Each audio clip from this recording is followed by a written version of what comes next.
जी नाज़रीन, मैं आपको अपने प्लेटफॉर्म पे खुशामदीद कहता हूँ। नाज़रीन, इंसानी ज़िंदगी में जो नॉलेज है, इंफॉर्मेशन है, डाटा है, इसकी बहुत ज़्यादा अहमियत है।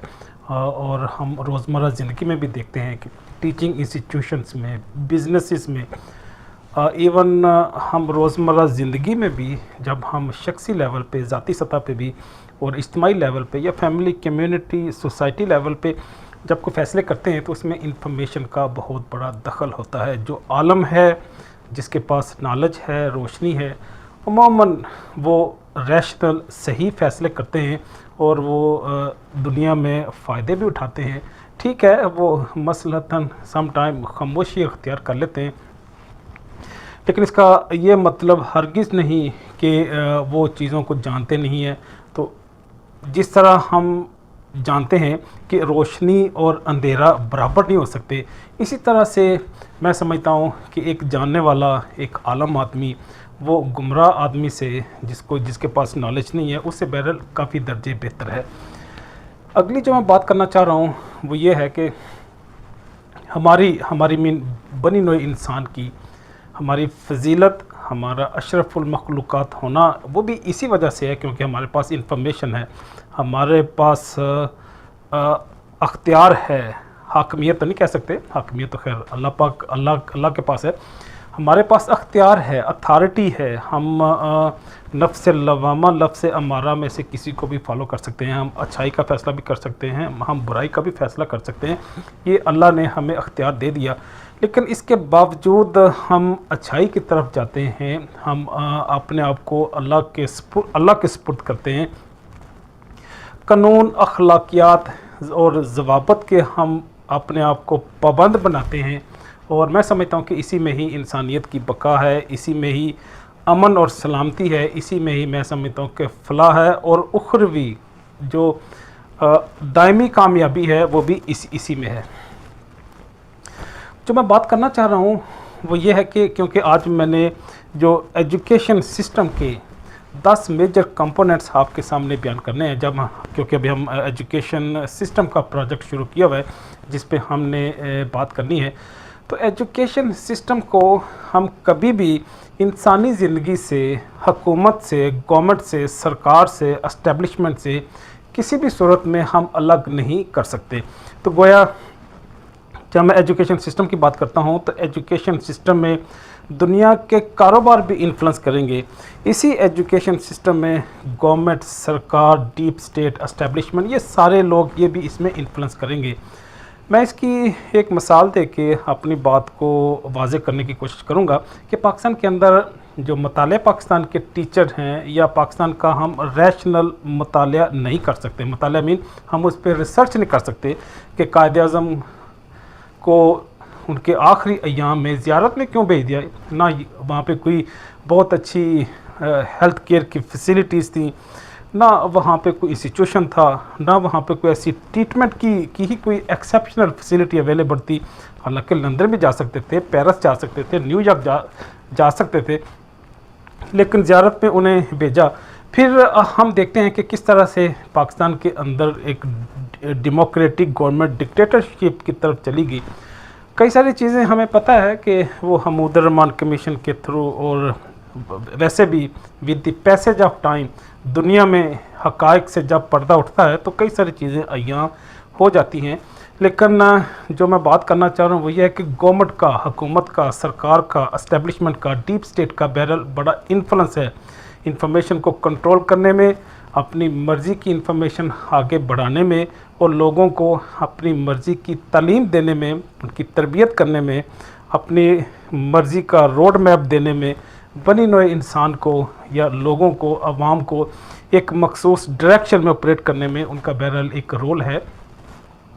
और उस रोल को प्ले करने में वो टीचिंग इंस्टीट्यूशंस का और एजुकेशन सिस्टम का बहरहाल वो सहारा लेते हैं। जिस तरह वो गवर्नमेंट में जब हुकूमत बनती है तो उसमें पार्लियामेंट जब डिज़ाइन होती है, जुडिशल सिस्टम में जब फ़ैसले होते हैं, जब वजारतें डिस्ट्रीब्यूट होती हैं, उसमें वो इन्फ्लुएंस करते हैं। तो इसी तरह से जो डीप स्टेट है, एस्टेब्लिशमेंट है, वो चाहे लोकल हो, इंटरनेशनल हो, वो बहरहाल इसको इन्फ्लुएंस करते हैं।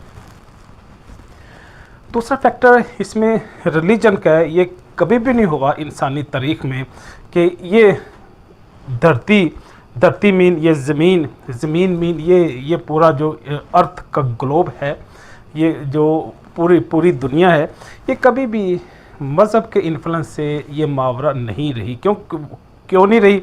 इसमें मैं समझता हूँ एक खैर का और अच्छाई का पहलू पोशीदा है कि अल्लाह पाक ने अपनी तरफ बुलाने के लिए हमेशा अंबिया के थ्रू बनी नौ इंसान की हुज्जत तमाम की ये रखी कि हर कौम के पास एक मसीहा, एक पैगंबर, एक नबी आया जो उन्हें रोशनी और हदायत की तरफ बुलाता रहा।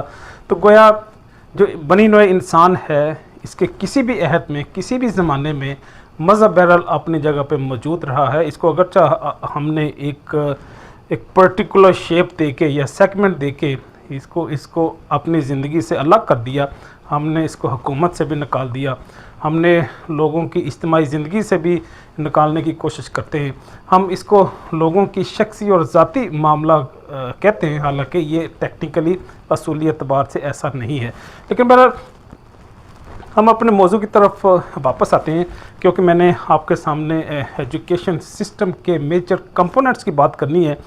तो वो 10 मेजर कंपोनेंट्स कौन से हैं जिनकी बुनियाद पे पूरा जो हेल्थ जो इस पूरी दुनिया में जो एजुकेशन का सिस्टम चलता है, हाँ वो चाहे रूरल एरिया हो, चाहे अर्बन एरिया हो, चाहे दूर दराज के को मज़ाफ़ाती एरिया हो, दुनिया के हर खिते में, हर इलाके में किसी भी शक्ल का कोई ना कोई एजुकेशन सिस्टम मौजूद होगा। तो उस एजुकेशन सिस्टम के 10 मेजर कंपोनेंट हैं। सबसे जो प्राइमरी कंपोनेंट है वो स्टूडेंट्स होने चाहिए, लर्नर होने चाहिए कि जिन्होंने आके वहाँ पे एजुकेशन गेन करनी है, ट्रेनिंग लेनी है, उन्होंने अपनी एक्सपर्टीज़, अपने स्किल इम्प्रूव करने हैं या गेन करने हैं। दूसरा कंपोनेंट फैकल्टी होनी चाहिए, टीचर्स होने चाहिए, ट्रेनर वहाँ पे होंगे जो आप आके इंस्ट्रक्शन देंगे, लेक्चर डिलीवर करेंगे, रिसर्च प्रोजेक्ट कंडक्ट करेंगे। तो गोया फैकल्टी, टीचिंग स्टाफ, ये दूसरा कंपोनेंट है किसी भी एजुकेशन सिस्टम का। जो तीसरा कंपोनेंट है वो उसका इंफ्रास्ट्रक्चर है, उसकी लाइब्रेरी है, उसका ऑडिटोरियम है, उसका प्लेग्राउंड है, जिम्नेजियम है, फिर लेक्चर थिएटर है, लेबॉर्ट्रीज़ हैं, रिसर्च लेबॉर्ट्रीज़। ये सारा इंफ्रास्ट्रक्चर किसी भी टीचिंग इंस्टीट्यूशन का या एजुकेशन सिस्टम का फंडामेंटल कंपोनेंट है। जो चौथा कंपोनेंट है वो एजुकेशन सिस्टम में करिकुलम है, बड़ा इम्पॉर्टेंट है। अगर कोई इस्लामिक स्टेट है तो उसमें कोई ऐसा सब्जेक्ट या कोर्स ऐड नहीं करेंगे जो इस्लाम के, कुरान के, हदीस के मुनाफी हो। हाँ, अगर क्रिश्चियन स्टेट है तो डेफिनेटली वहाँ पे वो क्रिश्चियन स्टेट्स या क्रिश्चियन रिलीजन के अगेंस्ट को ऐसा कंटेंट वो नहीं वहाँ पे ऐड करेंगे कि जो उस कौम को, उस लर्नर को, उस सोसाइटी को एक्सेप्ट ना हो। तो ये क्योंकि जो एजुकेशन सिस्टम है इसके जो डिसीजन करने वाले लोग गवर्नमेंट है, सिविल सोसाइटी है, कौम और नेशन है, उनके जो इंटेलेक्चुअल्स हैं, उनकी वो लोग सारे मिलके इस पूरे ऑर्गेनोग्राम को, पूरे सिस्टम को डिज़ाइन करते हैं। तो गोया वहाँ पे जो करिकुलम भी डिज़ाइन होगा वो भी उसी सतह पे, उन्हीं एंगल्स पे, उन्हीं खदो खाल में तामीर होगा जिस खदो खाल में उस कौम का, उस मुल्क का, उसकी जो कॉन्स्टिट्यूशंस हैं, उनके जो नॉर्म्स हैं, ट्रेडिशन है, जो उनके साथ कंपेटिबल होंगे। उसका मोड डिज़ाइन होगा कि उसका मोड कौन सा होना चाहिए, कि यहाँ पे ऑनलाइन, वर्चुअल, डिस्टेंस एजुकेशन होगी या फिज़िकली स्टूडेंट्स आएंगे और जिस तरह ट्रेडिशनल क्लास वर्क होता है, प्रोजेक्ट होता है, असाइनमेंट होती है, उस तरह का वहाँ पे एजुकेशन सिस्टम होगा। तो ये भी बहरहाल वहाँ पे डिसाइड होगा कि एजुकेशन का मोड कौन सा होगा। जो अगला पार्ट है वो उस इंस्टीट्यूशन का या एजुकेशन का की गवर्नेंस है, उसको कंट्रोल करने वाली बॉडी कौन सी होगी। वो क्या गवर्नमेंट होगी, सेमी गवर्नमेंट होगी, कोई ट्रस्ट होगा, या वहाँ पे कोई फाउंडेशन या ऑर्गेनाइजेशन होगी जो पूरे उस एजुकेशन इंस्टीट्यूशन को या उस पूरे सिस्टम को लुक आफ्टर करेगी। हमें पता है कि कई सारी ऐसी रिलीजियस ऑर्गेनाइजेशंस भी हैं, वो चाहे क्रिश्चियंस की हों, मुस्लिम की हों, हिंदूज़ की हों, बुद्धिस्ट की हों, वो भी एजुकेशन सिस्टम को लुक आफ्टर करती हैं।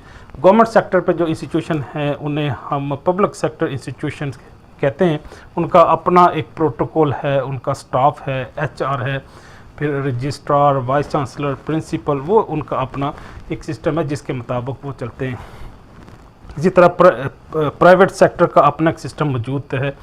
इसी तरह जो चार्टर्ड इंस्टीट्यूशंस हैं उनकी फंडिंग अगरचे गवर्नमेंट की तरफ से आती है, लेकिन वो इंडिपेंडेंट होते हैं। बाकी डिसीजंस में, अपने स्टाफ की रिक्रूटमेंट में, अपने डिसीजन में, अपने प्रोजेक्ट में वो इंडिपेंडेंट होते हैं।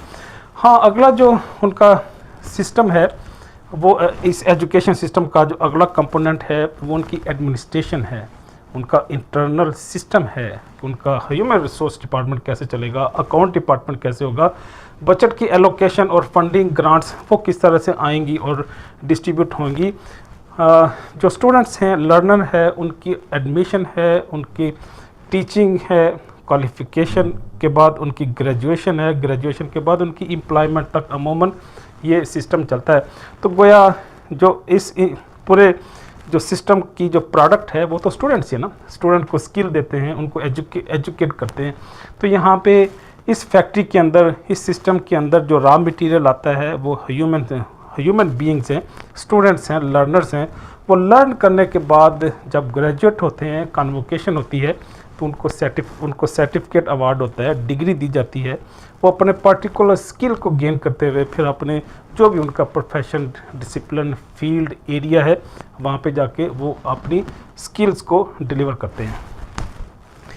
जो अगला कंपोनेंट है एजुकेशन सिस्टम का वो ग्रेजुएशन है। ग्रेजुएशन, जिस तरह मैंने कहा, प्रोडक्ट किसी भी इंस्टीट्यूशन की या एजुकेशन सिस्टम की जो रिकग्निशन है, उसकी आइडेंटिफिकेशन उसके स्टूडेंट्स होंगे। जिस इंस्टीट्यूशन का, जिस एजुकेशन सिस्टम का जो स्टैंडर्ड है वो हाई होगा, लेटेस्ट होगा, एडवांस होगा, ज़्यादा कंपैटिबल होगा, मौजूदा जो दौर के तकाज़े हैं, इंडस्ट्री के, बिज़नेस के, लोगों के, ज़माने के तकाज़ों के मुताबिक होगा, उनके ग्रेजुएट्स ज़्यादा अच्छा परफॉर्म करेंगे और ज़्यादा बेहतर अंदाज में प्रोफेशनली अपने अपने फील्ड में डिलीवर करेंगे। तो ऐसे ना सिर्फ स्टूडेंट्स कामयाब होते हैं, बल्कि ऐसे अदारों का भी नेक नाम मार्केट के अंदर एस्टेब्लिश हो जाता है। फिर इस एजुकेशन सिस्टम का इम्पैक्ट क्या है? इसका कोई ना कोई इन्फ्लुएंस भी होना चाहिए।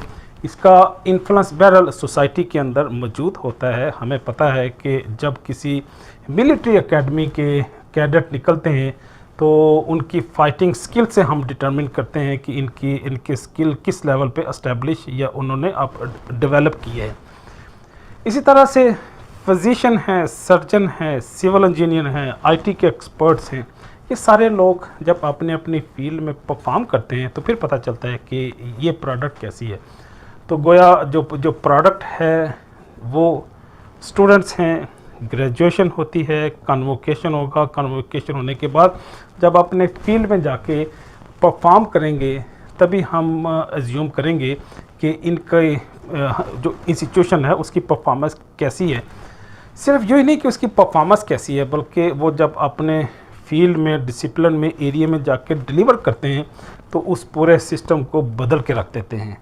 या हमने जिस तरह हम देख रहे हैं आईटी के जो लोग हैं वो फंडामेंटल बेसिक चीज़ें लर्न करके उसी आईटी की दुनिया में बड़ी बड़ी चीज़ें डिस्कवर करके एक बहुत बड़ा इनकलाब बर्पा कर देते हैं।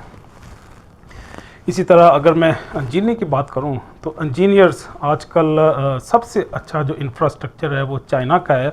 तो हमें चाइना के जो बिजनेसेस हैं या उनके टीचिंग इंस्टीट्यूशंस हैं या उनकी फैकल्टी है या उनकी R&D, रिसर्च एंड डेवलपमेंट है, उसको अप्रिशिएट करना चाहिए जिसने इतने बड़े बड़े इंफ्रास्ट्रक्चर खड़े किए कि उसको देख के इंसानी अकल दंग रह जाती है। तो डेफिनेटली ये उन्हीं टीचिंग इंस्टीट्यूशन का या एजुकेशन सिस्टम का एक रोल है कि जिसने इंजीनियरिंग में, कंस्ट्रक्शन में, इंफ्रास्ट्रक्चर में बहुत बड़ी तब्दीली बर्पा कर दी। इसी तरह की हम देखते हैं कि रिलीजन में भी, वो पर्टिकुलर फ़िक्र में भी, वो डिफरेंट जो आइडियालॉजीज़ हैं, वो चाहे पोइट्री हो, ह्यूमैनिटीज़ हो, फ़िलासफ़ी हो, उसमें भी जो लोग कंट्रीब्यूट करते हैं उनमें ज़रूर उनके टीचर्स का, उनके मुर्शद का, उनके पीर का, उनके गुरु का एक रोल बहरहाल मौजूद होता है। जो आखिरी है वो उसका ये तो उसकी इम्पैक्ट की बात होगी। जो नाइन्थ कंपोनेंट है उसका माशरे के अंदर, सोसाइटी में, इस पूरी दुनिया में उनका इम्पैक्ट क्या होगा।